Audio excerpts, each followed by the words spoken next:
and I'm going to keep an eye on time. And Okay. All right, we're getting going. All right, welcome everyone. We're just going to get going. We have people participating. It's Josie here. You probably have gotten annoyed. Here, and Stephanie and Jana, our other two mentors that are on the call currently. We're waiting for Karen to sign in from California, but it's pretty early out there. And any other participants that happen to come in a little bit late, wherever you may be. There she is. Good morning, Karen. We're missing a few of our Y4C team here this morning because of illnesses. So I think we have a really great, solid team, and we'll have a wonderful discussion. So I'm going to... Nope, I'm going to do a quick housekeeping, okay? Sorry. So webinar housekeeping, as always, remember the quality of your feed is based on your Wi-Fi. So everyone just take a check and make sure your Dropbox isn't syncing. Don't be on Netflix. Don't be playing a game, because actually interesting in this new, Zoom just launched a new thing. I can actually watch to see if you're participating and watching or multitasking, including the mentors, FYI, which is very funny. I found out yesterday. I get little alerts if people are not, participating. So anyways, just kind of remember that. We did a webinar last night at 8 o'clock. I'm going to share both replays for both of you, and this is going to live in infinity, so you can watch these multiple times.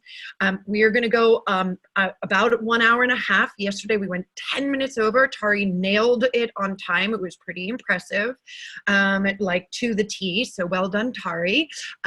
I will be, just as so you know, this is the chat function on this format for some reason isn't really working. So, I mean, participants and attendees, so non-panelists right here, will not be heard nor seen. And the chat function is for some reason disabled, and I wasn't able to figure it out this morning.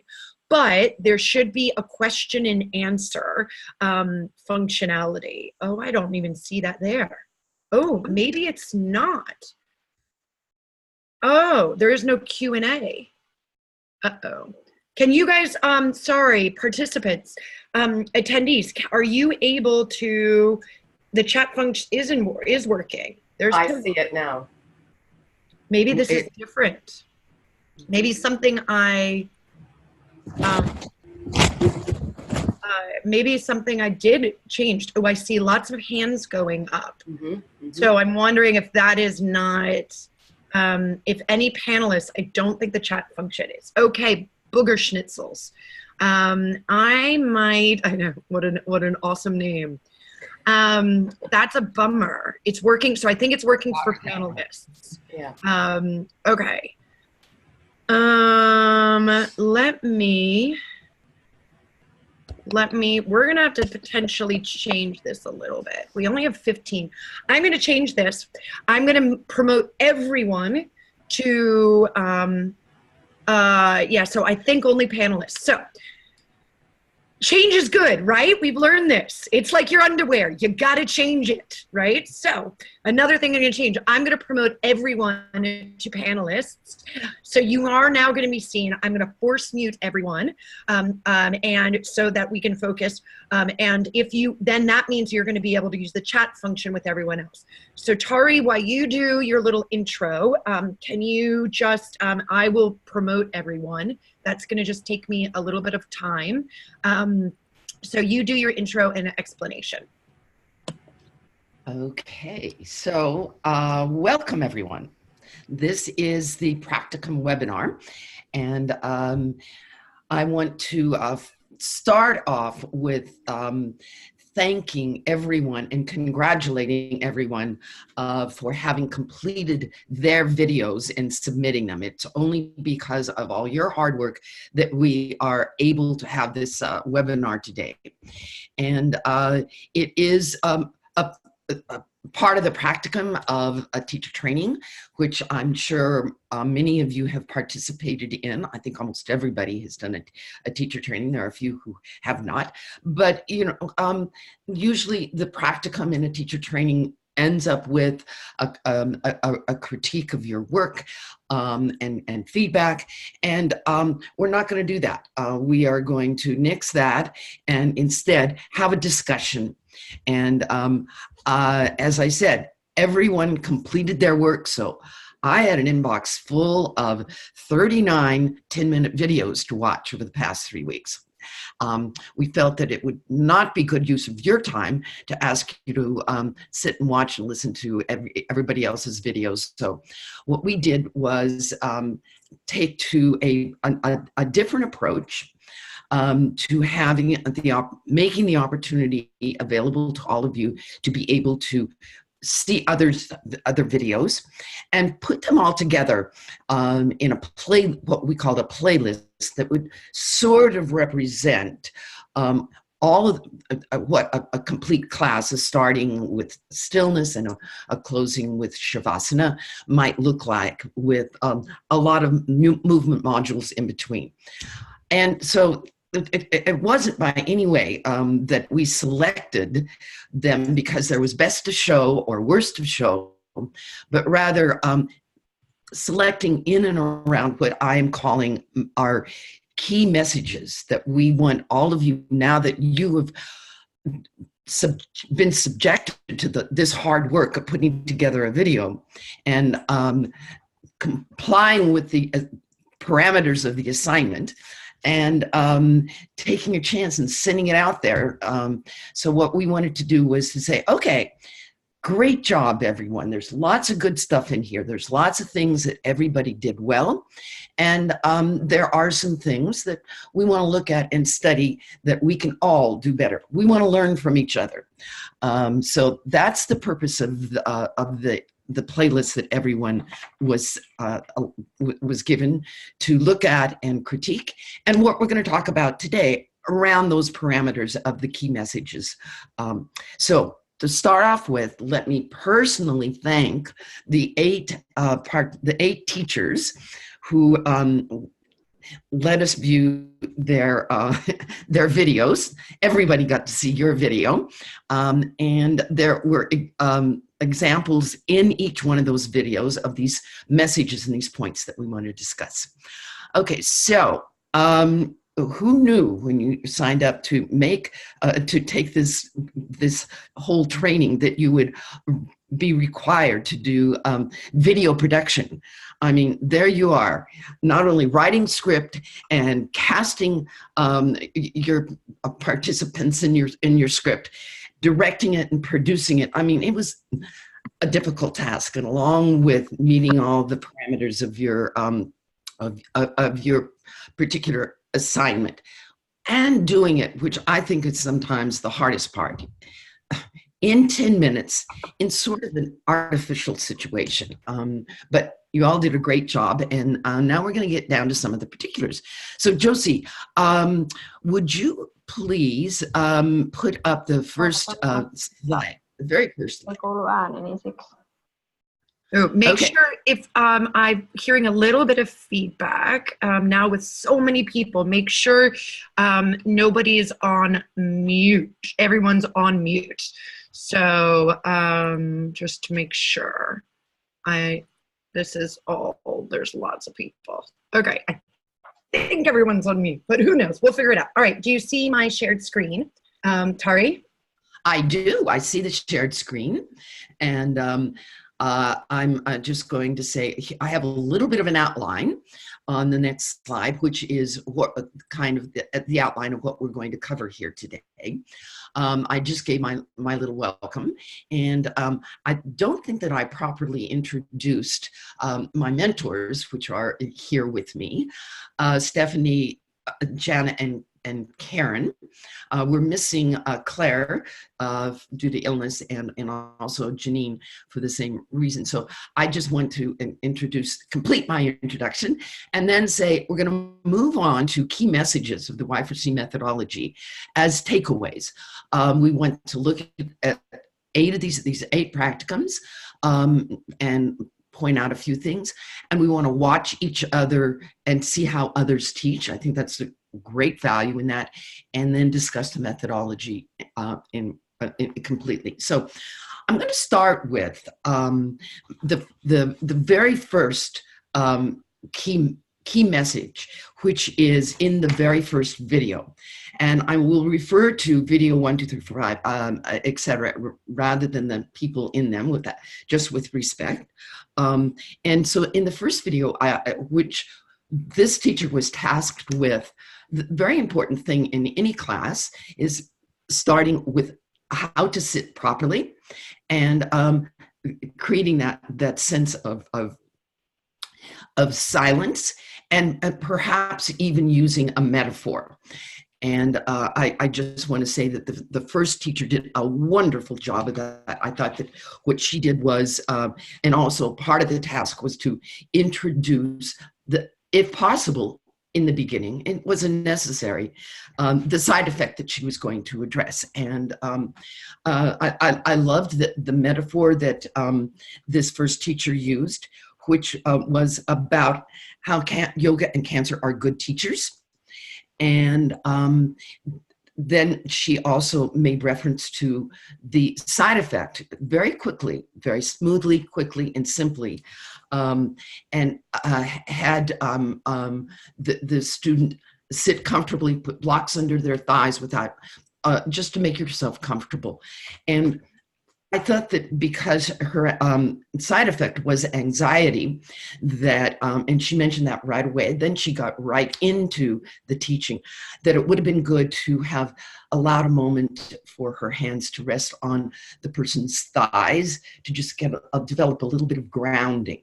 I know she was going on from there to do the warm-up arm vinyasa, so she did some circling of the shoulders, but in addressing anxiety, I think that grounding effect is really important to do in setting up how to sit and how to sit well. So she jumped right into her assignment, which was to do a breathing exercise or some kind of pranayama. And this teacher chose to do what she called ocean breath, which by any definition that I know is ujjayi breathing. And I think that it is clearly written in the manual that that we want to shy away from that particular breath exercise for some good reasons. And I think that her student demonstrated that in the video, where even on the second breath, with her mouth open, fogging the mirror, she had a fairly large cough. And I just want to point out that one of the reasons, there's several other reasons, but one is that the actual physiological effect of when we create the ujjayi ocean breath is a restriction of neck muscles, throat muscles in and around the vocal cords, that being done on the exhale. And so that is both, it's counterindicated for a lot of cancer patients who are going through chemotherapy, because the chemotherapy in particular can create discomfort in the salivary glands and cause dry mouth.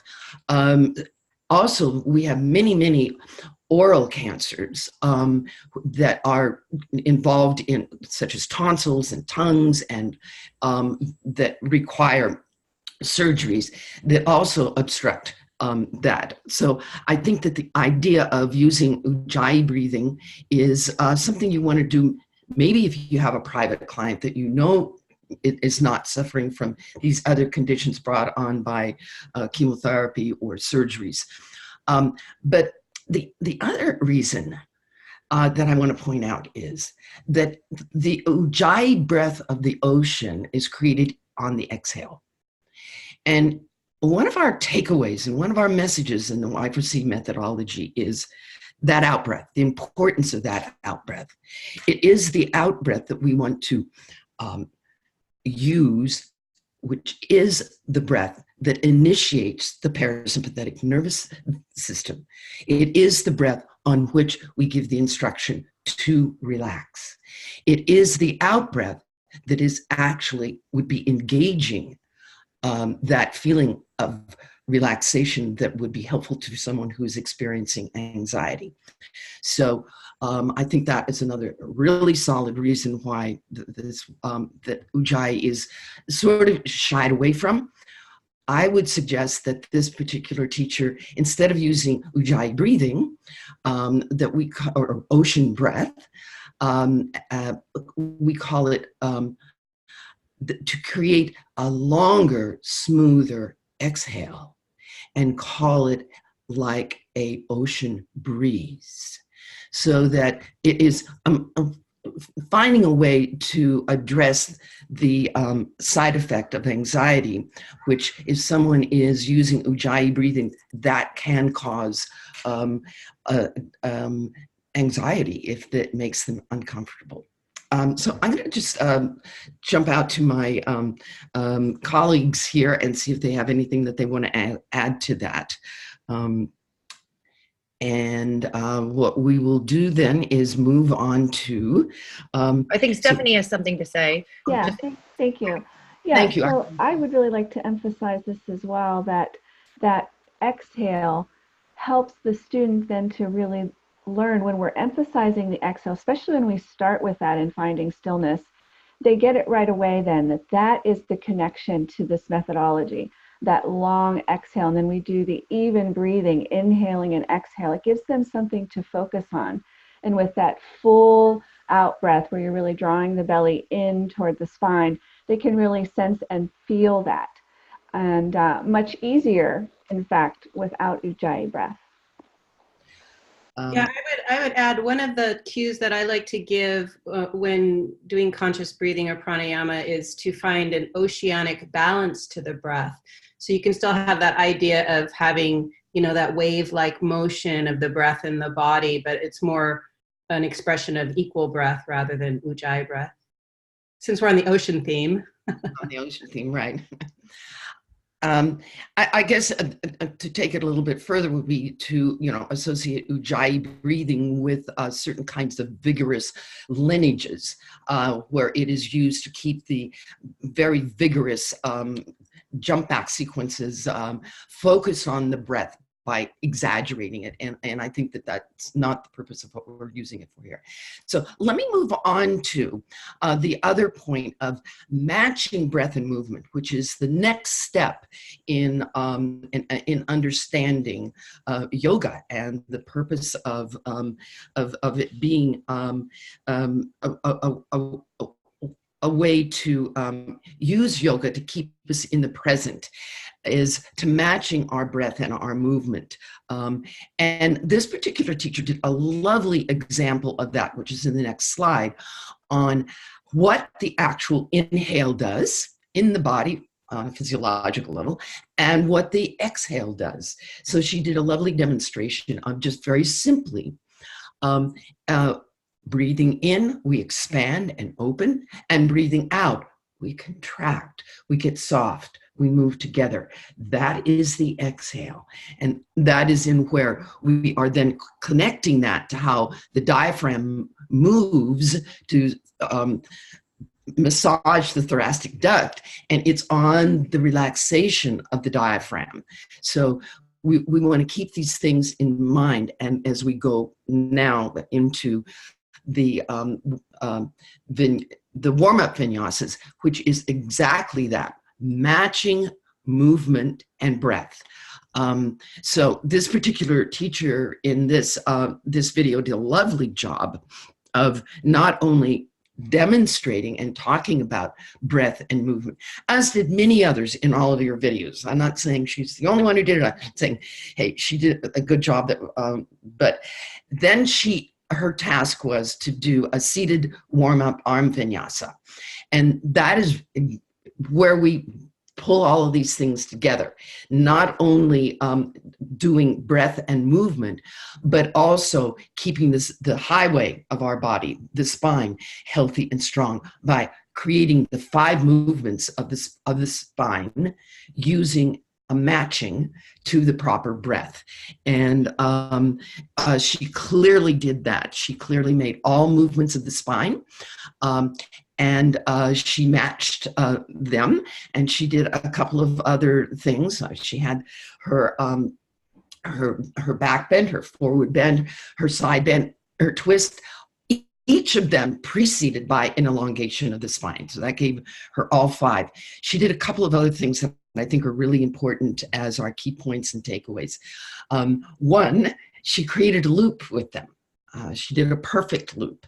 And the other thing that she did, which I like to do myself, is pendulation, which is, for example, when she inhaled the arm up, and then that's on an inhale, right?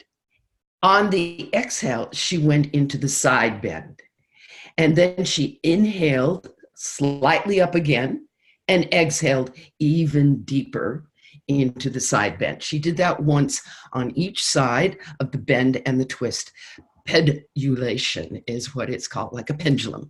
And I think that was actually, I may be wrong, but I think that was a technique that Mr. Iyengar used as well. And it didn't distract from her completing a loop. So I don't know, there we go. I'm going to throw the question out there.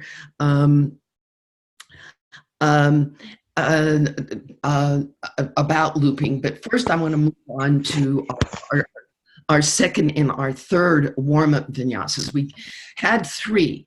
One was seated, as is done in the first one. The second warm-up vinyasa was in video number 2. And I found this video of this warm-up.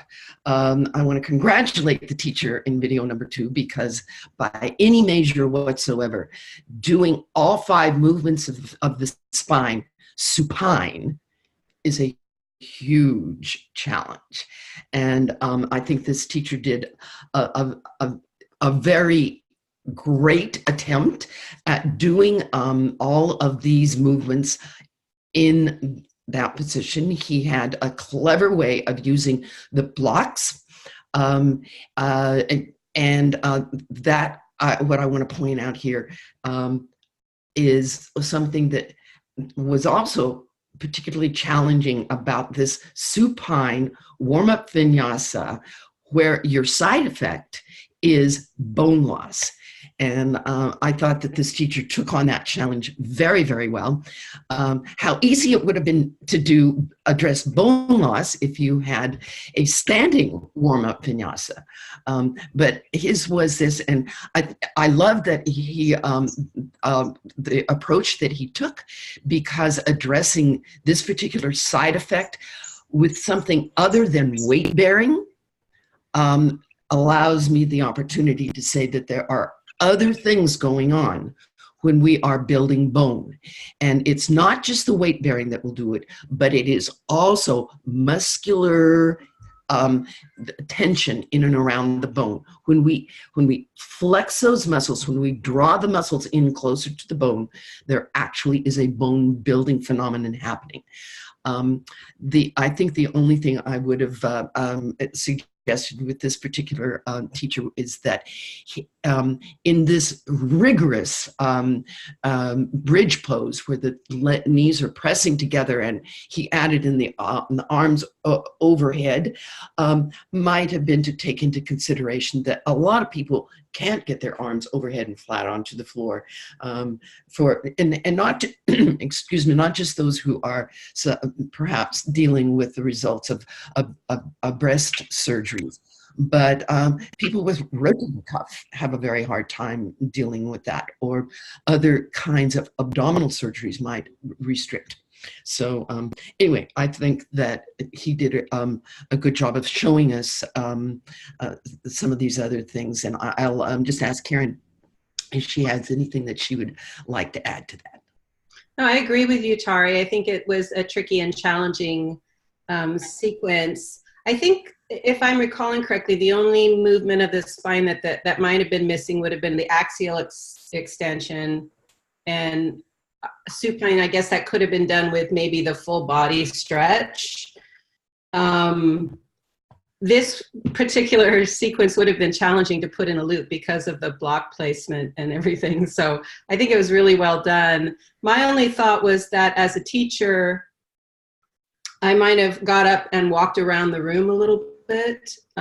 So I would be able to, they would be able to hear my voice and see my face while they're upside down. I think sometimes your placement, but we'll probably talk about that later, of where you are in the room can help a lot with your students.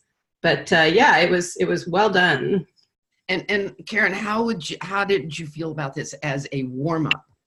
Well, I thought it was appropriate for the level of student that is in the room there. But when I watched it for myself, this would have been too vigorous for a warm-up for my Y4C class. This would have been more probably after we did our arm vinyasa, we'd start doing these larger movements. So, you know, again, for the clientele he had there, it seemed to work rather well, but it might be a little too ambitious for a regular Y4C class. Okay, so our third example of a warm-up vinyasa was done in video number 3, and this was a standing warm-up vinyasa. No, not that one.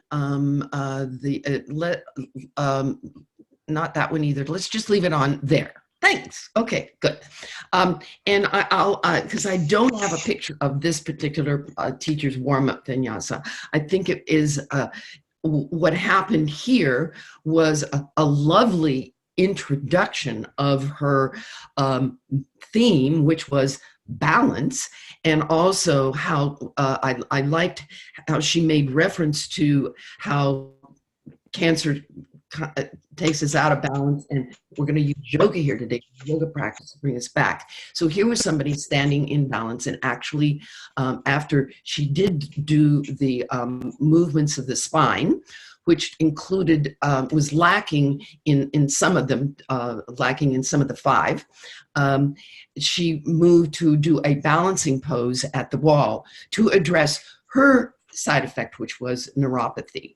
And I just think that was a really great side effect to have in a standing vinyasa. And she did talk about finding the 4 corners of the feet and moving back and creating balance, moving back and forth. So that was a nice treatment of that. However, I do think that this particular teacher would want to review her video and find a little bit more clarity about the matching of breath and movement. And she had lots of moments when she was inhaling the arms up and then going over to take the side bend, inhaling back to center and over to the other side. In fact, she demonstrated she demonstrated side bending and twist with ever once saying exhale. And I think that that's something that it happens in yoga teaching a lot. We get so focused on that inhale. Our voices get bigger and more volume and excited. We're taught in our lineages about prana, prana, prana, breathe in, breathe in, breathe in, and miss the idea that breathing out is, in fact, even more important than breathing in. And with this particular population, I think sometimes cancer patients breathe in, and instead of breathing out, they hold their breath. And they'll do poses, they'll do sequences holding their breath. And so I think as teachers, we need to be very clear that we are cueing that out breath. And it is the out breath that brings us into the actual movement. It's the inhale that centers us and creates the balance, but it is the out breath that we want to do the movement on. It is the in breath that elongates the spine, but it's the out breath that allows us to twist. And it's the out breath that gives us that feeling of relaxation into the movement. So if someone is side bending and twisting, holding an inhale, they're not getting the complete benefit of moving the spine in all 5 directions. yeah, let me just leave that there. And actually, Josie, I think I'm going to skip the next slide. And I want to go to talk about our message, our key message of connecting vinyasa. Some of you might have been confused by what is a connecting vinyasa? What is this? So a little bit of clarification here. We had some wonderful examples of what a connecting vinyasa was. And I think that the first way we saw a connecting vinyasa was, and how it's so powerful and so useful, is in video number 4, where the teacher used, not this one, the next one. Yes, okay. Connecting vinyasa. What we're doing here is connecting using a vinyasa from one pose to another pose. In this sequence, this teacher had the students on their hands and knees. And we'll talk about all of the things that she did on hands and knees later. But her task and her assignment was to use a connecting vinyasa to get from hands and knees up to stand, connecting one asana to another asana. That's what a connecting vinyasa is. And we use it most often in our getting up and getting down, those kinds of sequences. So I asked the question, how many of you cue getting up and getting down? Or do you just say, all right, now lie down on your back? I think it's really important for us to know how, as teachers, to use our words. And this is an example of how she had her students come from hands and knees, immediately put their hands under blocks, and then on that inhale, taking one leg back. Okay, that's an inhale. The heart is in front of the nose. It's a nice big inhale, and hands are lifting the chest up. She's ready to come forward with that exhale, bringing the feet between the blocks. So this is a really great example of how to use a connecting vinyasa to come to stand. And then we also had another vinyasa of similar connecting vinyasa and I think it's in the next slide, showing how to get from one pose, from standing down onto the floor to go, making preparation to go supine. And this teacher went from stand to the blocks, then to hands and knees, and then taking the hands off the blocks, walking herself over to the side, which I think is really important to cue. And she did very, very well, telling the person which side to come to.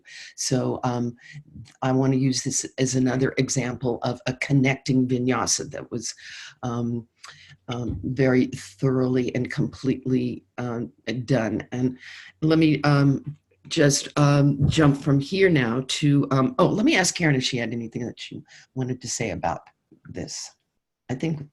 I don't know. I feel like you covered it. I think that cue to move to your least confident side or your weaker side is very important, because that's the point where I always see people stop and go, they take a moment and they figure it out. And then that's valuable information that they take, into the next classes with them. So it is something that I, especially once I get to know my students, sometimes I forget to, or I don't bother because they all know how to get to the floor, but it's really, really important to continue to do that. So this is a good reminder for me too.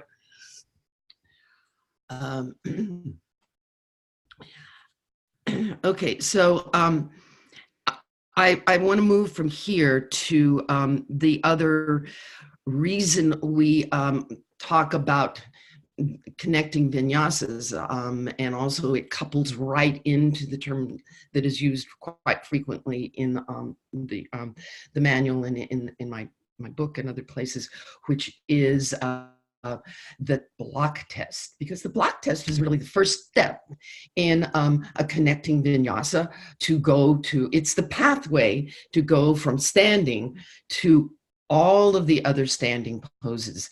And an example of that was done in our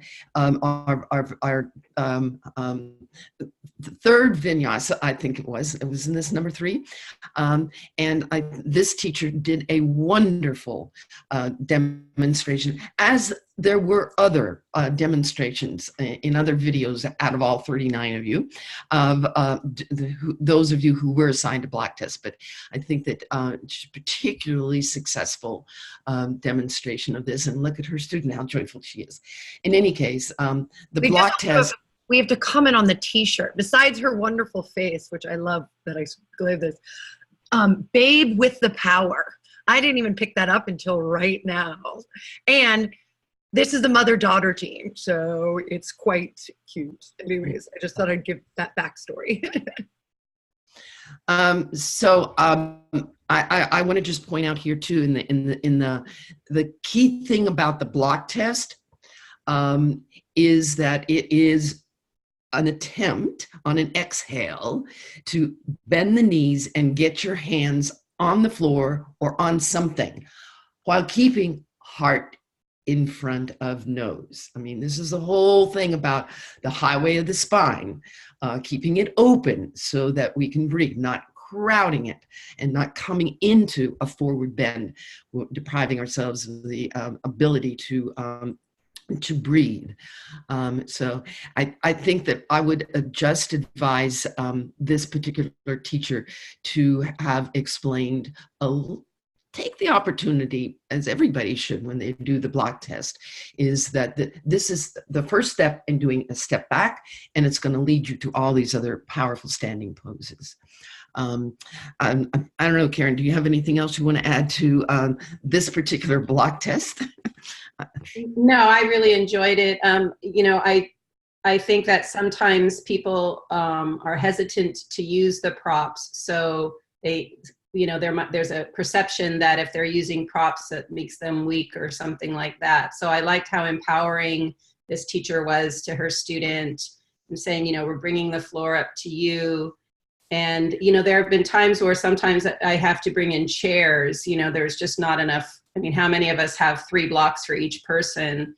So another option, if you have chairs available, is to put one on either side of the mat, and the students can use that to support their back. And, just explain this is helping your flow of lymph. It's helping you support your back, and it will help increase your flexibility. And then as they continue to come to class and they get to use lower and lower blocks, again, that's very empowering feeling for them.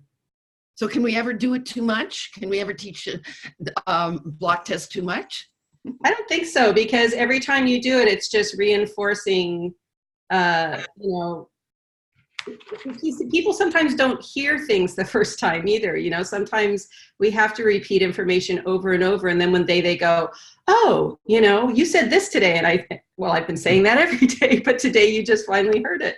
So I don't think you can. I don't know, maybe the other mentors have something to add. Okay, so then we go to why do we use? I mean, we use it to keep our heart in front of our nose, but we also use it to step back. And I think the next example of it shows us how in terms of stepping back into a sequence, matching our breath with movement comes from the power of having that well-supported. Look how firmly her hands are on the block, so she knows when she takes her leg back. In this particular situation, I think I might have had even though their hands are fully on the block, I think I might have had them the blocks just a little bit higher if there had been a little bit, because I think that would have lifted the chest just slightly. So this is another example of preparation for moving into our step back from chair, because she's all primed now to take one leg back. And then we have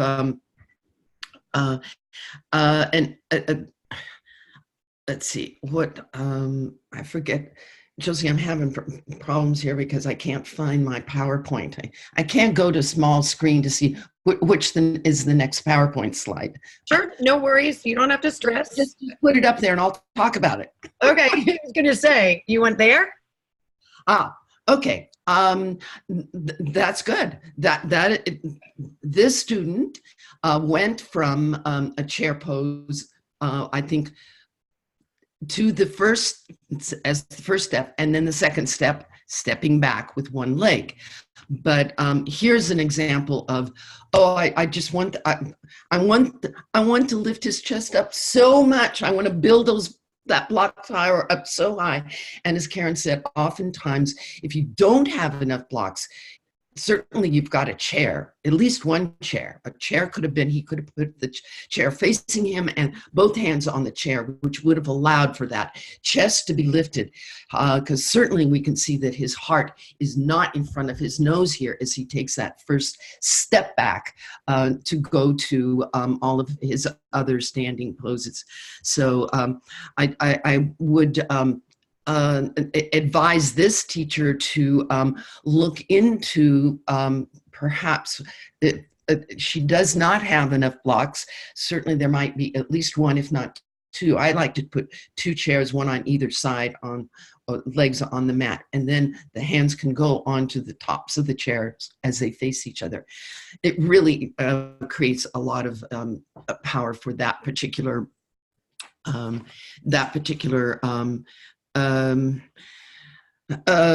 student to feel like they are in control, and more importantly, we're keeping the highway of his spine open so he can breathe, heart in front of nose.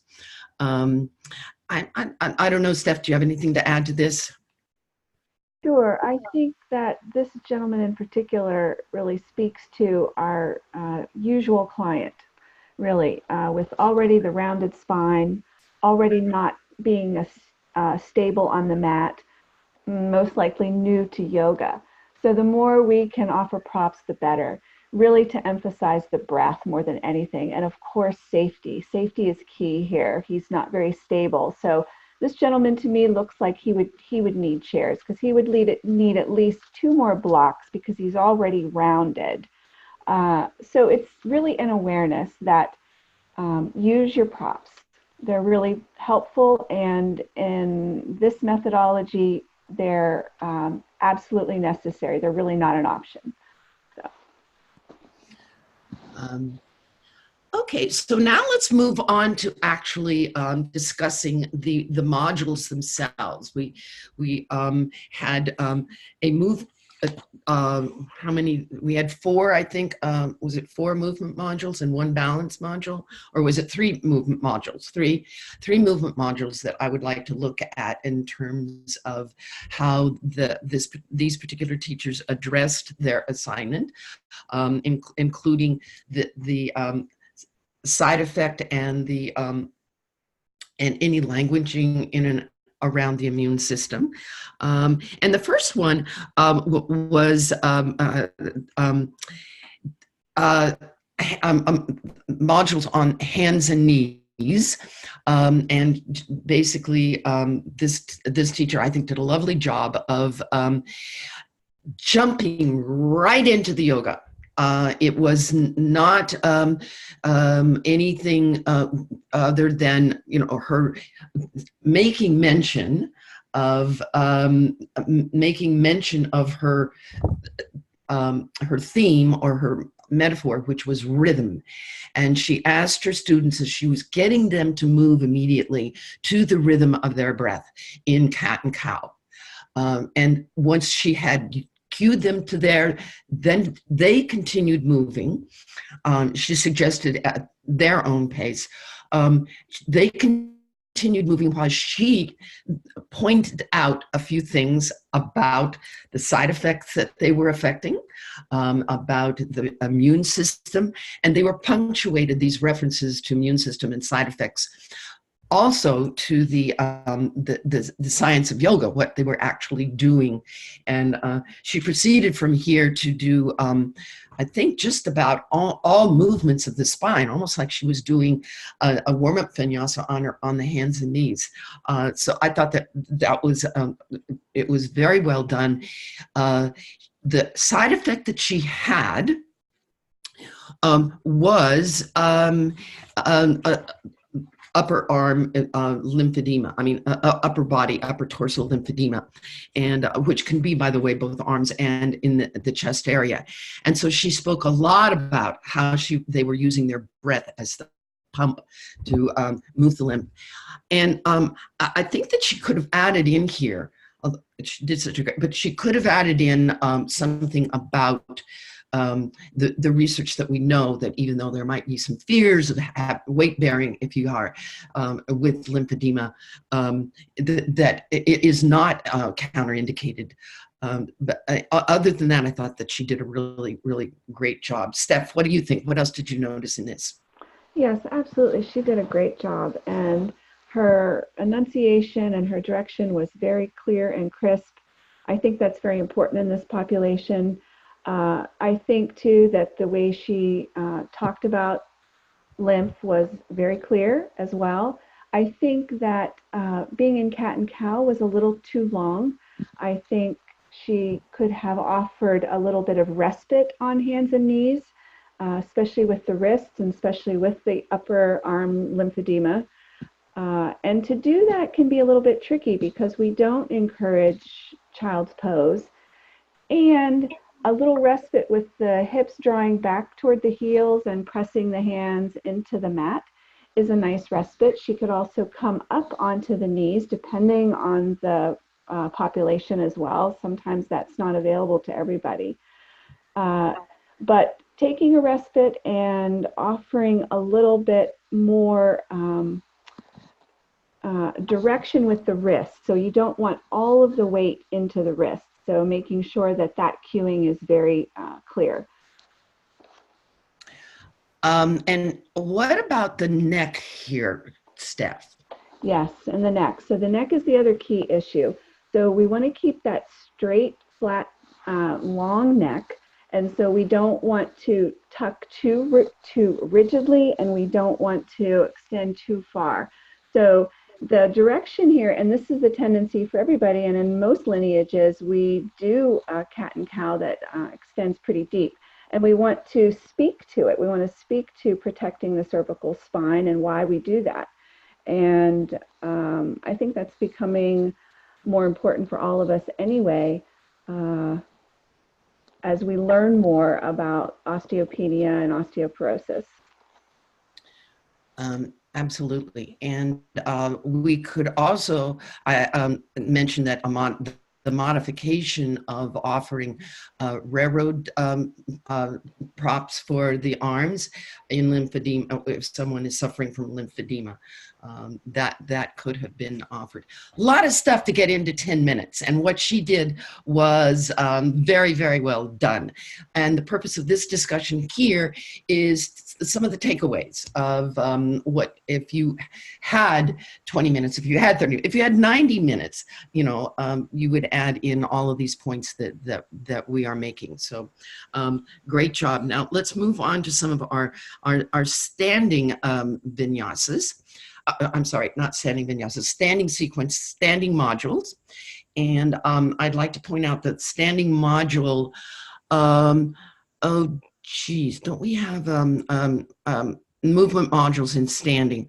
I think I want to go to, no, leave it there. Leave it there. Leave it there. We're gonna talk about one that we don't have a picture of, which is a standing module in video number 5, where this teacher took on a really ambitious, I thought.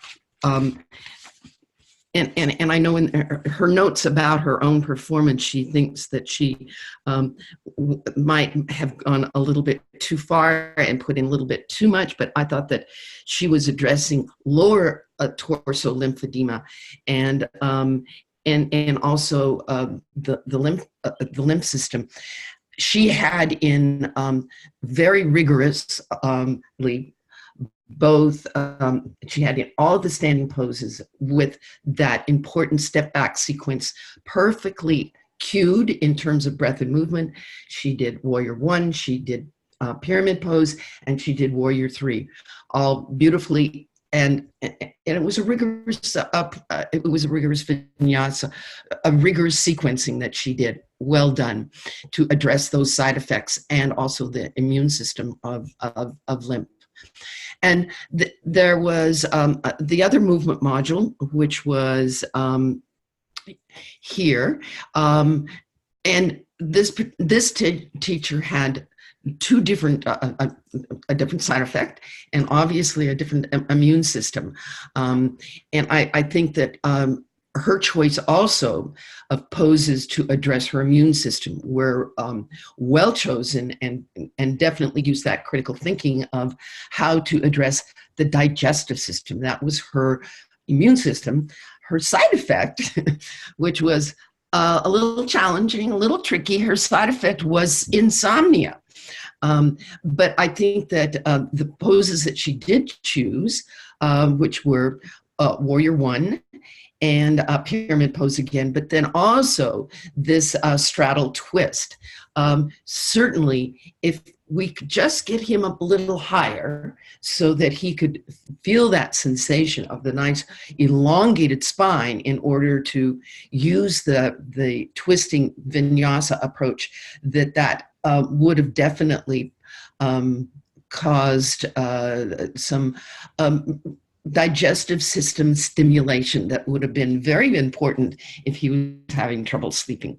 So this, I think, was an interesting selection of poses to address the digestive system. And Steph, again, what would you add to takeaways that we might want to make from this particular movement module? Yes, I think the teacher did a great job again of choosing the postures to the side effects, and she could have talked about that more, but she had mentioned that in her feedback as well. So it is hard to discuss everything in a vinyasa flow, and that is a whole topic in and of itself, and that there's a real art to that. So keeping it simple and getting in there with your students. So a couple of times here, right here, she looks perfect and she's very engaged with the student. And I think offering more modifications would be very helpful here. His arm the whole way up, I don't think is as effective as it would have been just coming out to the shoulder, where he could have gotten a lot more breath and emphasized his twist a little bit better. And bending the knees is always an option, keeping him really grounded and open to the breath. Grounding those feet in order to elongate the spine. I know that she did ask him at one point to move the blocks further forward, which would help to elongate the spine. Absolutely, but lifting it up too so that he could feel that sensation. I think that he is, as you very well put it, that more what we see coming to the Yoga for Cancer classes in terms of physicality and why it's so important for us to use props, not to make them feel like they are anything other than succeeding at finding the benefits of these particular poses to address the immune systems and the side effects. Yes, and I think too that this teacher really demonstrates that she has a very strong practice and a very vigorous lineage. And I think that there is a whole learning curve in offering modifications to this population, and that we do begin to see that less is more here. And that happens with time and practice. Okay, so I want to move on to our three movement modules. I spoke of one and we took a peek at another. And the next module is the balance module. And this teacher did a fantastic job of using the step back through chair, perfectly matched breath and movement. And her assignment was to pick a balance pose to demonstrate. And I just want to say that here I'm a little concerned that in coming into a supported warrior 3 pose, that this student looks like she's a little tippy, a little off balance. Her shoulders are way in front of her wrists, and certainly in a supported warrior 3 pose, we would want those shoulders, that shoulder socket right directly above the wrists. And that is easily achievable. So the next time this teacher does warrior 3 using a step back, what she's going to do is she's going to bring the hands to the blocks, or maybe even before that, take a step back from the blocks, then come forward into your flat back with the hands very directly underneath the shoulders. So I think that little tweak to this particular balancing pose would have made it very, very effective. Now, I want to point out something else in the balancing poses. And actually, this is a takeaway that I want several others who did standing poses in the other movement modules, is when we bring a student into, say, warrior 1, arms up in the air, leg back, and we're keeping them there, holding them there, and maybe talking about the immune system, talking about the side effect. And I just want to say that when you do that with this particular population, their tendency is to get tight, to freeze, and to stop breathing. Maybe some of them are listening to what you are saying, but most of them are not. Most of them are struggling just to stay there, and they're usually tightening up and holding their breath. And this in Warrior 3 is a really clear example that this teacher said, she got her there and said, now give me 3 breaths. I would much rather her say, now inhale, bend your standing leg just a little bit. Exhale, straighten your standing leg. Inhale, bend a little bit.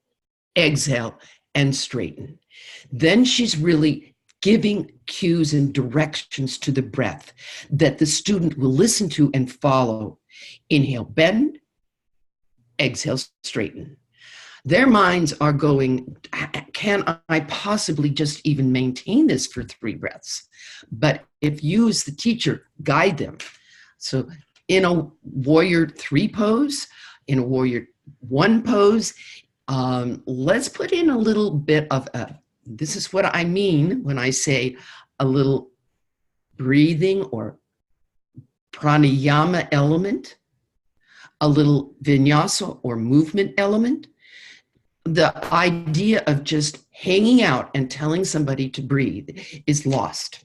You've lost your opportunity to really help them get inside their body, to really feel what's going on, to really be present with themselves. Simple cueing of a little simple vinyasa, a little simple breathing. So, Jana, what do you think? That was really well said. I completely agree with you. You really nailed that one. I don't even know if I even have anything to add to that. Well, thank you for your compliment. I'm curious though, to add another level to this. I'm curious how, when in these balance poses, sometimes a great, like you were saying, talking about the immune system and stuff. I'm curious if teachers are comfortable quoting research, and would this be a place to do that? I know my students love to hear bits and pieces of evidence-based research, talking about the evidence-based, that these balance poses are so beneficial and create bone building. I know that I like to use those bits and pieces, and I'm curious if the other teachers are comfortable doing that, quoting the white paper. Karen? I don't see Karen. Where'd Karen go? Oh, I don't know. There she is. I know Karen carries the white paper with her. I do. I actually, because I love research, and it's one of the things that drew me to this methodology. And I think that I mean, I see that my classes really enjoy it too. Yeah. Having said that, I don't get too specific with, this is a Harvard research study with 500, Right. because it's, I don't want to misquote or misrepresent, but I'll give general information, like, if you hold this pose for 30 seconds, you'll start to build bone mass, and we have evidence. And I do always carry a copy of the white paper with me. So if people want more information, or they want to take the white paper back to their oncologist, then it's available to them. Yeah, I love it. Okay, great. Good points. I'm going to move on now to some other key messages that we want to take away from watching these videos, and also from the training in general. And that one is, the first one is something that we have focused on, talked about, and I want to look at two examples, but also I want to ask the question to everybody, and we can keep it open-ended to begin with, and the key message here is, do you understand the difference between a forward bend and a forward fold? And do we understand why in this methodology we emphasize the forward fold and not the forward bend, which is more dominant in other lineages? We started off talking about the heart in front of the nose, and keeping the highway of the spine open and clear, so we can breathe, so we can pump lymph, so we can flow blood. That's its highway. So we use a forward fold, not a forward bend. And I want to show the next example, I think in the PowerPoint, Josie, I think it is number 15, of which is a wonderful example of this teacher using a forward fold. And what she's done is, from, again, the step back, she got started in chair where her heart was in front of her nose, and then she used the one leg to come back and keeping the spine still, both front and back the same, and then she uses an exhale to come and fold over her extended leg, hopefully keeping the front and back of her spine as both sides, the front and the back, as equal as possible, and not rounding the spine. Okay, and I think that this was a really clear example of how she did that. At the same time, what's the other benefit that this fold is giving this student? She could hold it there for a while and take a couple of breaths, cue a couple of breaths using the pendulation, like take another inhale and lengthen your spine, crown away from back heel a little bit, and then exhale, fold a little deeper. Doing what? creating that squeeze and soak in the left leg. So I think that that is a really good example of a forward fold. And then I want to talk about and show a picture of what I would call a forward bend, not a fold. And that would be in the next slide, number 16. So here we have a really good example of the teacher is in a forward fold. She is creasing and has her hands creasing at her hip sockets, and her heart is way, way, way in front of her nose, and her front and back of her spine are in a perfect forward fold. Whereas her student is struggling to do that and has ended up in a forward bend, where it is going to be difficult for him to breathe properly and to gain all of the wonderful benefits that this yoga practice promises us if we allow for that chest to open. And so I want to jump into this slide and put about 6 blocks underneath his hands to liberate that whole to liberate the bend and put them in a fold. Anyway, this is the difference. And this is what we try to use the props for and cues for. And we, in some lineages, forward folds and forward bends are synonymous, and they don't make a difference between the two. And we are making a clear difference to serve the methodology in providing the benefit of keeping the highway of the spine clear and open to explore what breathing can do and how that can serve the lymph system, and certainly how it supports the respiratory system, and probably provides a lot of relief to the digestive system. Okay, so yeah, I'm going to move from forward bending and folding to 2 other things that we do in the Y4C methodology that we try to reinforce. Lymph brushing and self-massage and lymph brushing. And we have a wonderful example of that in video number 2, which was this particular teacher.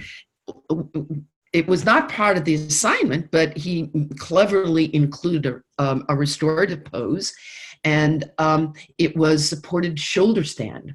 And his students, while they were there, and I don't think his particular side effect was the lymph system, but he included lymph brushing and demonstrated how effective where there are wonderful places to do it, self-massage in the supported shoulder stand.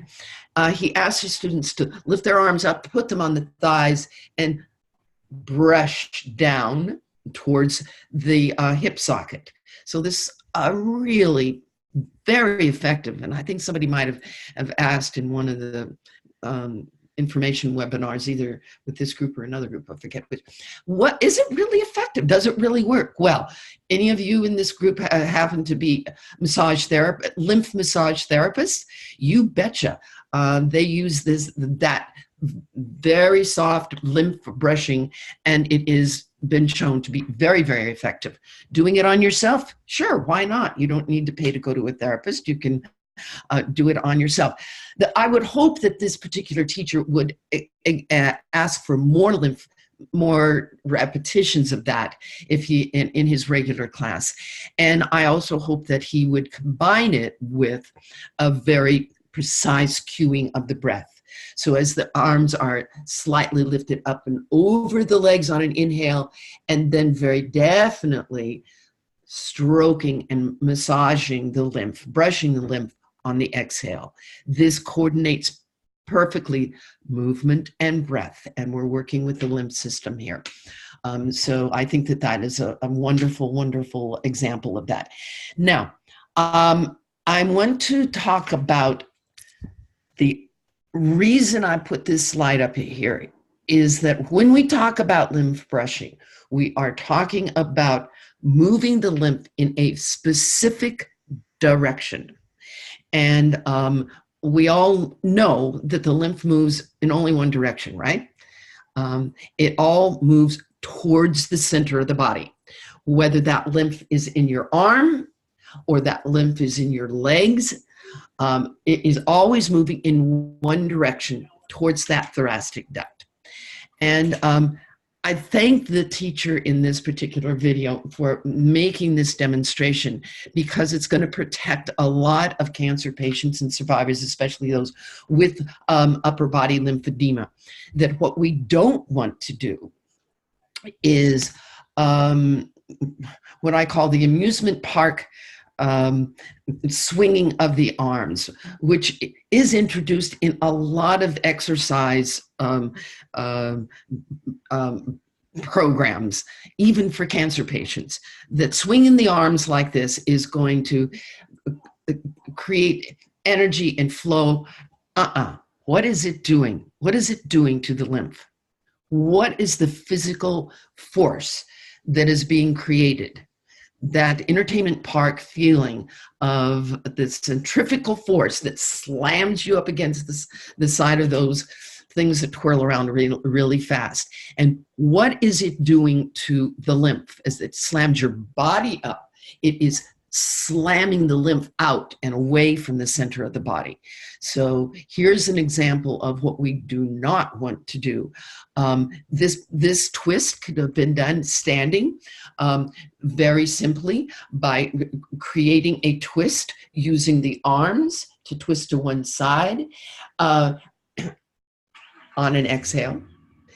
And of course, the pendulum effect, maybe inhaling, looking slightly center, and then exhaling, twisting a little bit deeper, and then obviously to the opposite side. So anyway, lymph brushing is really, really important. The movement and direction of the fluids in the body are also really, really important. So let's move on to another term that was used in the assignments that might have caused a little bit of confusion, or certainly some oh my God, this may not have been, I can't find where it's covered in the manual. What does she mean, dissolving body awareness? What is that? Well, an explanation for those who were confused was given. And I gotta say that this, we've saved the restorative module to last. The prescription is given for these practicums. She was given not only a side effect to address and an immune system to address, but also she was told which restorative pose to use. So she didn't have any choice in it.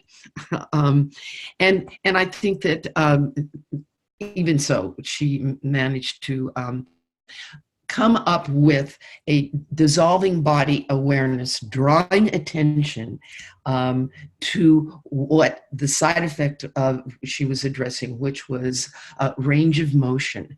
And this particular warm-up, well, it really is more like a warm-up. It's a dissolving rather than a warming up. But small movements that not only supported her side effect, but also supported the prescribed restorative pose that this teacher was going to eventually move this student into.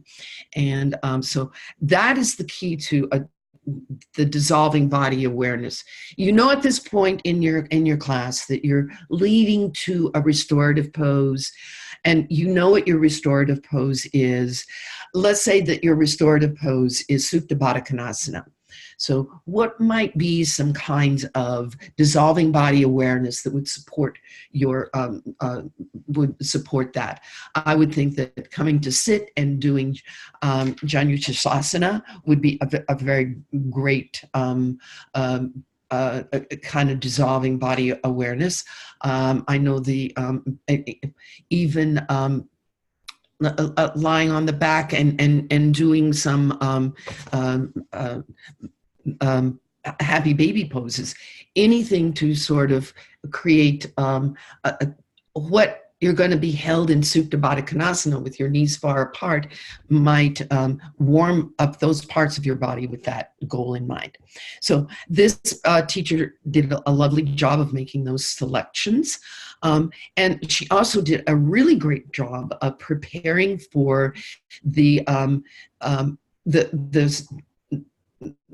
restorative pose that she was to teach, and doing it in a way that she had the student, she didn't demonstrate on herself. She didn't really demonstrate on the student, but she set the blocks up so that the student could actually get there herself. And then she used the walking back on the elbows once the blocks were set for fish pose, instruction of getting on to fish. And I just want to point out that we have posted several restorative pose videos where I've gone into a lot of details around restorative poses. Hey, you know, restorative pose is one of the most difficult kinds of yoga teaching. Just because it's restorative doesn't mean it's easy. There are lots of details in order to get your student to the position of the benefit of the relaxation response, which is our goal. And this teacher did then, I think you can go to the next slide, Josie. Successfully, her student, I think, was quite able-bodied and able to walk herself back on her elbows, but a lot of people are not, and we want to find other ways of helping them ease onto the props in order to find themselves in the position of taking the benefit, the relaxation response benefit that we are designing for them. Now, also in this particular pose, fish pose, where the chest is lifted and the shoulders are unsupported, the shoulder girdle is actually unsupported, has a benefit for someone with lack of range of motion. If those arms are left to rest on the floor, rather than doing what the teacher did here, was propping them up on blocks where the actual elbows are in line with the shoulder girdle, so that there was no weight of the arm with the pull of gravity stretching across the upper body. Now, this is two different approaches. In my approach that I demonstrate in the videos, I explain the difference and why to make that difference. Certainly, this student looks extraordinarily comfortable and is having the benefit of opening across the chest, even though the weight of gravity is not using the arm to open the chest even more. And as this teacher very carefully described, that propping both sides equally is important, and she did a lovely job of that. So I just want to close talking about this particular module with the teacher was spontaneously, once her student was in the restorative pose, began to talk about describing what the relaxation response is, and that was our goal. And not by saying the instruction, now relax. She very carefully described that relaxation is something that we need to practice. Relaxation is not an automatic response. And in order to call in the parasympathetic nervous system to help us relax, we first need to start with a completely supported body where no muscle is engaged. And she did that. And then she focused on using her words and her cues and her language very, very carefully. I think that there's actually been research done on this, that, if you say to somebody, relax, that the initial response is to tighten up, and that's not relaxation. So I think what she did do was use some breathing techniques that I thought were particularly effective. And again, not just relax. Now, find your breath and relax. No, she said, we need to practice relaxation. Inhale and feel the stretching of the front of your pants. Exhale and feel the weight of your thighs grounding into the floor. Inhale and feel your collarbones lift, because that is what happens on an inhale. And then as you exhale, melt your shoulder bones towards the floor. So to me, this is what good breathing technique is: directing the body, directing and telling the student where and what they should be feeling. So anyway, I thought it was a very effective example of how to practice relaxation response and how to teach relaxation response. After all, that's what we are, right? We're teachers. Okay, so let's move on here. We're going to sort of come into a closing of a couple of other topics that we're going to have a roundtable discussion on, sort of a roundtable discussion with my senior teachers, more on languaging. We're kind of leaving the asana pranayama, and I'd like to just sort of briefly touch on a couple of other things that we asked you to do in these practicums, and weigh the pros and cons of them. The first one I'm going to open up is we asked you to use a theme or a metaphor, and I'm going to ask my mentor teachers if there was any kind of theme or metaphor that you particularly liked that you and would like to share with us. Sure. The whole art of the metaphor, I'd like to say, really keeping it simple is key, because you're speaking to it and you want it to be heard and clarified within the breath and the movement. So bringing it in can really land the student, or if we get a little too esoteric, it can lose the student as well. So keep practicing and coming up with these very simple and direct metaphors. So one I liked was about how cancer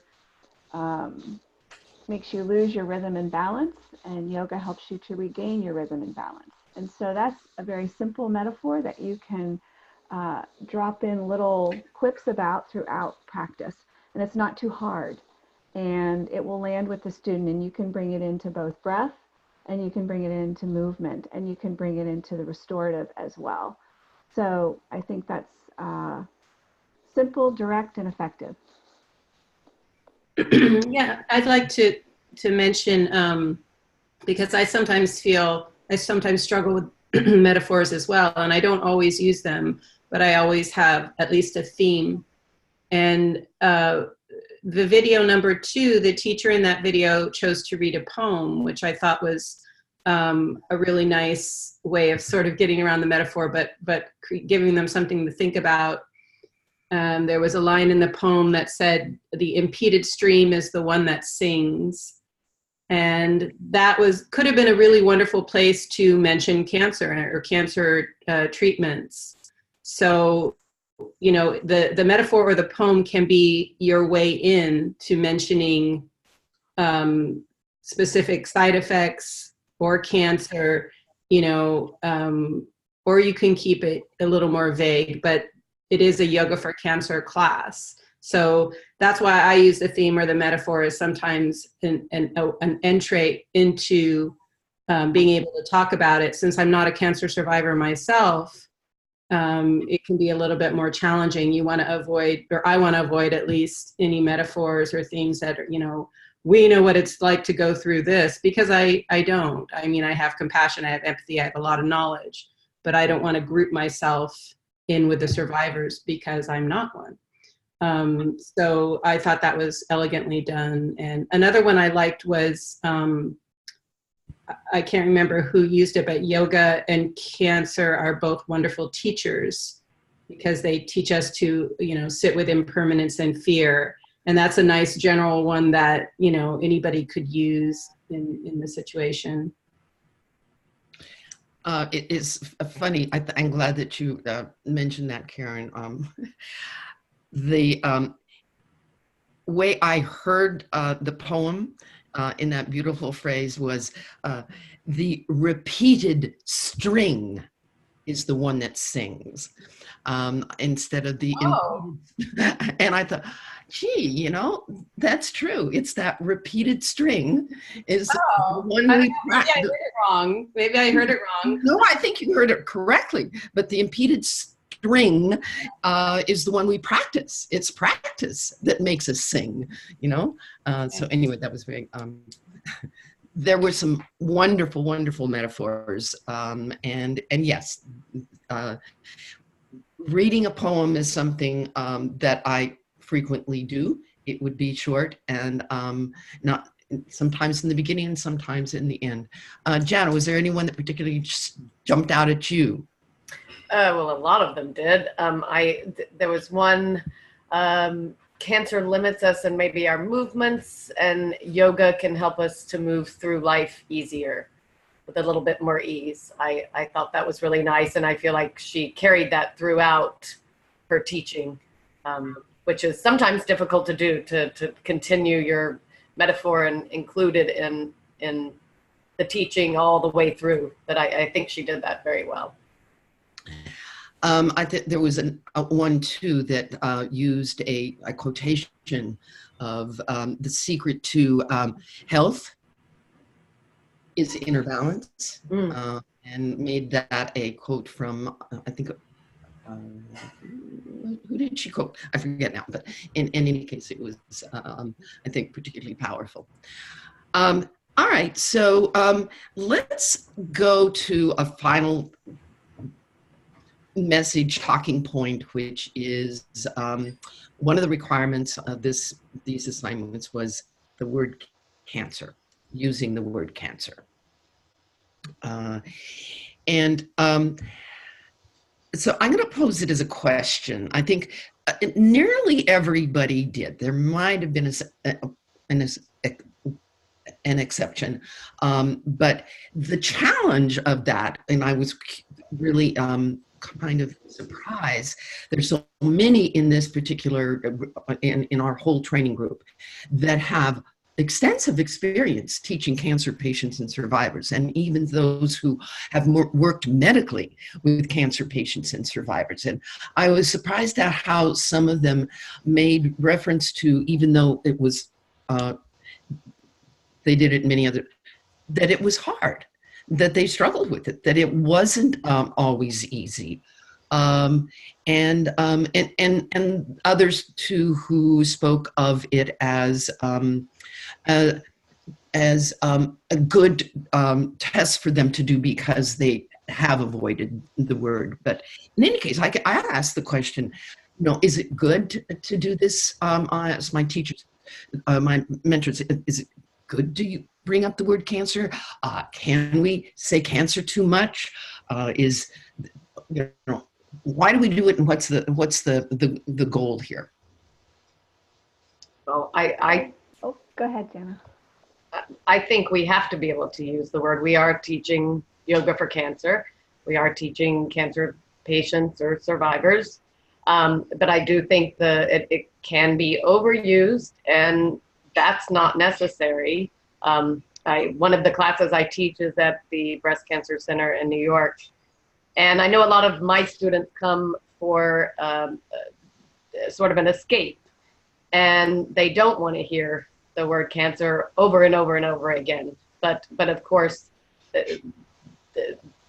it's necessary at some point, but I do agree that it can be an overuse, and so that really needs to be to find a balance, as with anything. It's important there. Go ahead, Karen. Stephanie. Yeah, I totally agree. It depends on your group, who's in front of you, how long your students have been coming, where they are in their treatments and their journey. But definitely we need to use the word cancer, and it really depends on our intention behind how we're using it, how it lands. We want to empower our students with our metaphors and the way that we're speaking about cancer.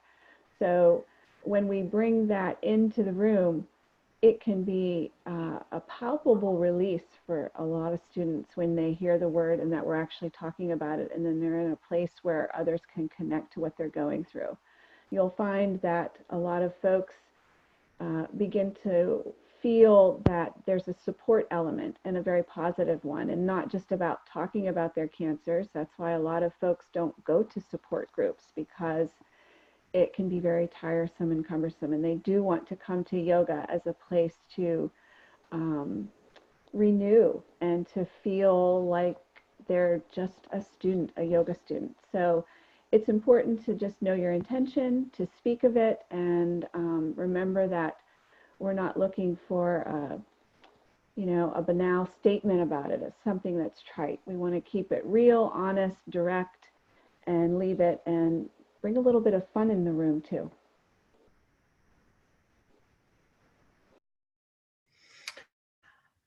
Okay, so this is training for Yoga for Cancer, and we are preparing you all to go out there and teach classes Yoga for Cancer.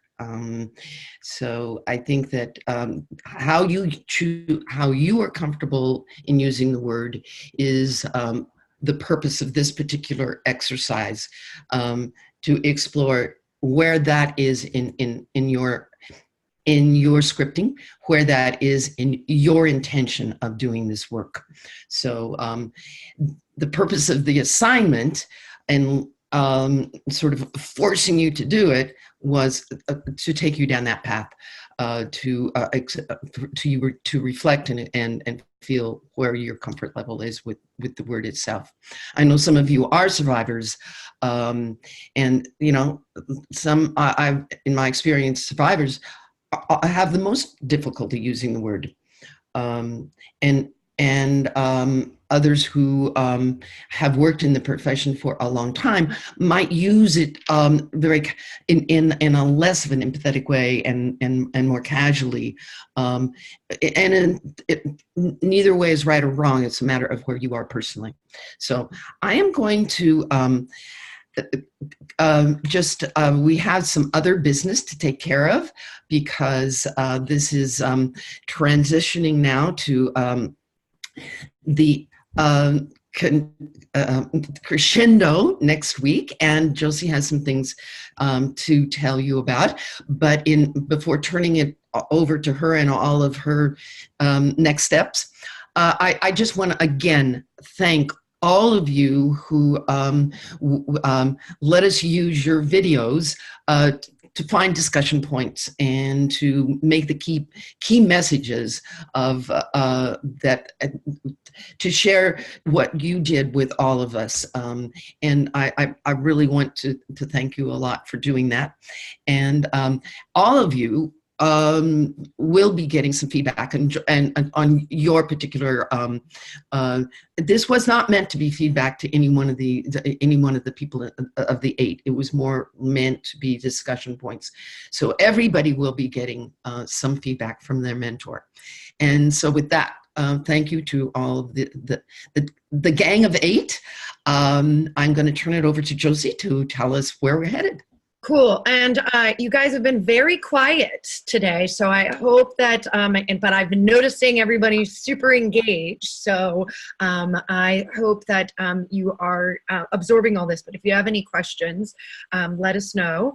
You still have time in the chat box. But just to kind of recap where we're at is, I'm just, for both of these replays, I am going to download and load them up onto YouTube so that you guys can have access to them at any point. I will do that today and circulate and provide. I'll probably provide them in your. Well, I know I'm going to put them in the program details page in your profile. And starting tomorrow, you will have access to Module 7. So I'm putting some, actually just had some ideas in this webinar of last minute questions that I want to ask you guys. That module is really kind of, most of the heavy hitting of the program has already completed, because I know some people are traveling. I just want to abate any fears. There is one final last assignment, and it's a self-reflection assignment, and then there is a survey, and the survey is vital for us. But not only are we ask the survey for every single participant that's going through the program, but also it's about evaluation of this pilot program. So I'd ask everyone to take a look at that and provide as much feedback as possible, and to have that submitted by August 12th is the absolute cutoff, because I have some meetings that I'm going to evaluate all the research. So you can do it much quicker than that. And then the rest of the module is largely about us trying to connect you with the tools and information that you need to take this practice into the world, and to support what you're doing. You also, tomorrow, all of your mentors have carefully taken notes on each of your practicums. And I just want to make sure that everyone is very clear. The purpose of the individual feedback is largely to replace the change in discussion. The way that we had the discussion is that was supposed to be in a group format so that everyone learns from each other, but we did feel that this is a better process, so we did change it.